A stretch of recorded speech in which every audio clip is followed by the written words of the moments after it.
উপদেষ্টা এবং প্রধান উপদেষ্টার বিশেষ সহকারী খোদাবক্স চৌধুরী, তাদের পদত্যাগ যদি 3টার মধ্যে না হয় আমরা ব্লকেট ঘোষণা করলাম। সোজা আঙুলে ঘি কোনোদিনও ওঠে নাই, সুতরাং আঙুল বাঁকা করতে হবে। আজকে চিনে রাখেন, জুলাই গাদ্দারদেরকে চিনে রাখেন। কে ডাকসুর ভিপি হবে, কে পঞ্চগড়ের এমপি হবে, কে কুমিল্লার এমপি হবে, তারা রাজনৈতিক প্রতারণা চালাচ্ছে। আর শহীদের মা বাবা এইখানে রাস্তায় এসে ভিক্ষুকের মতো বিতা চাইছে।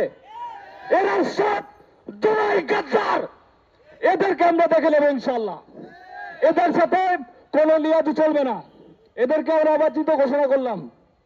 যারা জুলাইকে বিক্রি করে খাচ্ছে, কথা বললেই জুলাই, কথা বললেই শহীদ, কথা বললেই আহত, তোমরা আজকে আহতদের পাশে নেই কেন?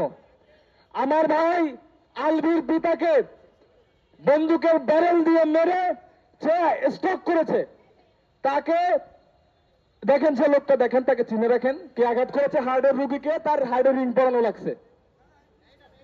হ্যাঁ হ্যাঁ, ইনি তো আঘাত করছেন। আর আহনাফের আম্মাজান, যিনি শহীদের একজন শহীদের মা, তাকে তার স্পর্শকাতর স্থানে শরীরে আঘাত করেছে এই লোক। এরপরেও এই দায়িত্ব শুধু আমরা সরকারকে দিব না, এই দায়িত্ব প্রতিটা রাজনৈতিক দলের নিতে হবে।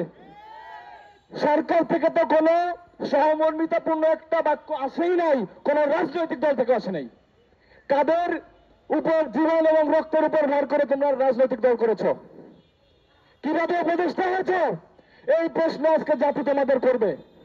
সুতরাং 3টা পর্যন্ত সময়, 3টার মধ্যে যদি পদত্যাগ করা না হয় ব্লকেট ঘোষণা করলাম। সোজা আঙুলে ঘি ওঠেনি, সুতরাং আঙুল বাঁকা করতেই হবে। আর এই জুলাই গাদ্দার যারা, তাদেরকে তো এখন জাতি চিনে ফেলছে কিনা? তারা কোথায় কোথায় জুলাইয়ের বুলিয়া উড়ালো, এখন এই জুলাই শহীদদের পাশে নেই, আহতদের পাশে নেই। তারা কে ডাকসুর বিপি হবে আর কে তার বিভাগের এমপি হবে, এই নিয়ে রাজনৈতিক পরিচালনা করছেন। সুতরাং এদেরকে জাতি চিনে ফেলেছে। 3টা পর্যন্ত আলটিমেটাম, যদি এর মধ্যে কোনো সুরাহা না আসে ব্লকেট করা হবে। ধন্যবাদ।